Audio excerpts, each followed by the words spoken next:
আমরা এখন উপবৃত্তের ইকুয়েশন কিভাবে বের করতে হয় সেটা শিখব। বেসিক্যালি আমরা এই লেকচারে প্রসিডিউরগুলো জানবো যে কি কি অ্যাপ্রোচে আমরা একটা উপবৃত্তের ইকুয়েশন ডেভেলপ করতে পারি। Okay, so first approach SP equal to EPM. Directly আমরা এই ফর্মুলাটা ইউজ করব। এই ফর্মুলাটা আমি বলে দিচ্ছি পুরোটা জাস্ট। এটা হচ্ছে আমার একটা ইলিপস এবং এটা হচ্ছে একটা ফোকাস, এটা আর একটা ফোকাস। ওকে, এরপরে আমি ধরে নিলাম যে কোনো একটা পয়েন্ট পি, যেটার স্থানাঙ্ক কিনা এক্স ওয়াই আমি ধরে নিলাম জাস্ট। ওকে, সো এই যে এস থেকে এই পি এর দূরত্বটা এটাই হচ্ছে এসপি এবং পি এম বলতে বোঝায় এই যে দিগাক্ষ রেখা, এটা কি রেখা? দিগাক্ষ রেখা। উপবৃত্তের দিগাক্ষ রেখা অ্যাকচুয়ালি দুটো থাকে, সেটা আমরা বেসিক ক্লাসে করছি। এখানে আর একটা দিগাক্ষ রেখা থাকে, যাই হোক। সো এই পি বিন্দু থেকে আমরা এই রেখাটার উপর একটা কি টানবো? লম্ব দূরত্ব টানবো, অ্যাকচুয়ালি লম্ব টানবো, যাই হোক। সো এই ডিস্টেন্সটাই কি আমার পি এম। সো এই মানটা হচ্ছে আমি এখানে বসায় দিব। এরপর থাকে ই এর পরিচয়।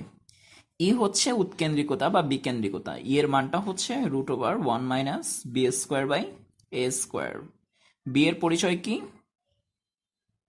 ক্ষুদ্রাক্ষ, তাই না? অ্যাকচুয়ালি ক্ষুদ্রাক্ষের দৈর্ঘ্য কিন্তু 2b, নিচের পার্টেও 2b আছে। আর এ হচ্ছে আমার এই পোর্শনটা। ওকে, বৃহদাক্ষের অর্ধেক হচ্ছে এ, ক্ষুদ্রাক্ষের অর্ধেক বি। সো এটাই হচ্ছে আমরা B square by A square. Okay, so এই মানটা যদি আমরা এখানে বসায় দিই তারপর আমরা এভাবে করতে পারবো। এটা হচ্ছে ফার্স্ট অ্যাপ্রোচ। এবার আসি আমরা সেকেন্ড অ্যাপ্রোচ। সেকেন্ড অ্যাপ্রোচটা হচ্ছে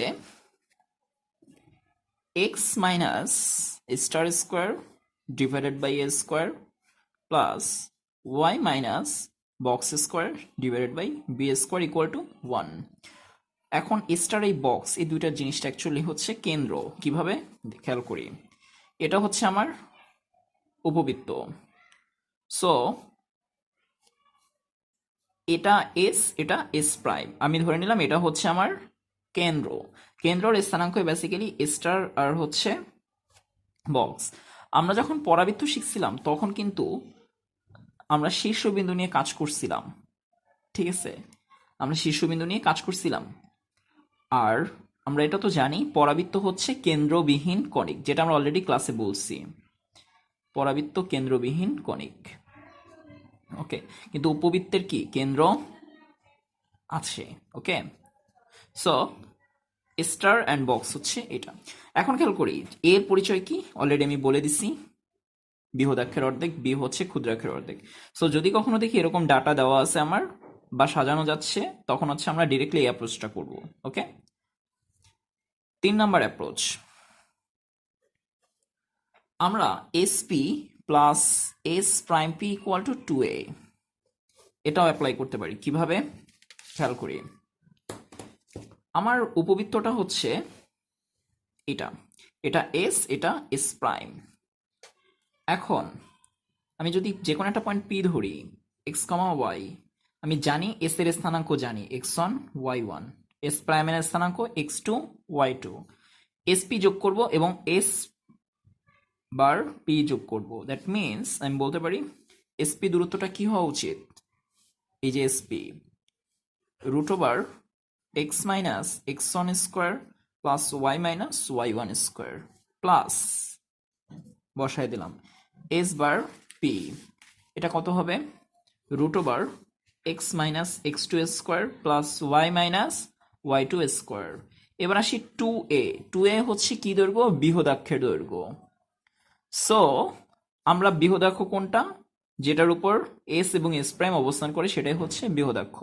দ্যাট মিনস আমরা 2a নিয়ে কাজ করব। এই যে 2a, এর পরের লাইনটা কি হওয়া উচিত সেটা আমরা অলরেডি এসএসসি থাকাকালীন সময় দেখছি, হায়ার ম্যাথ করার সময় কিভাবে এগুলো সলভ করে।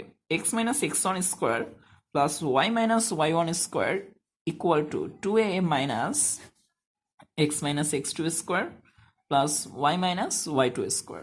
আফটার দ্যাট আমি এইখানে যা যা আছে সবগুলোকে স্কোয়ার করব এবং এখানে যা যা আছে সবগুলোকে স্কোয়ার করব এবং after that we will get the equation. Okay, that's all for today. Next ক্লাসে আমরা হচ্ছে মানে বিভিন্নটা কিভাবে আমরা সলভ করব সেটা দেখব। ওকে, দ্যাটস অল।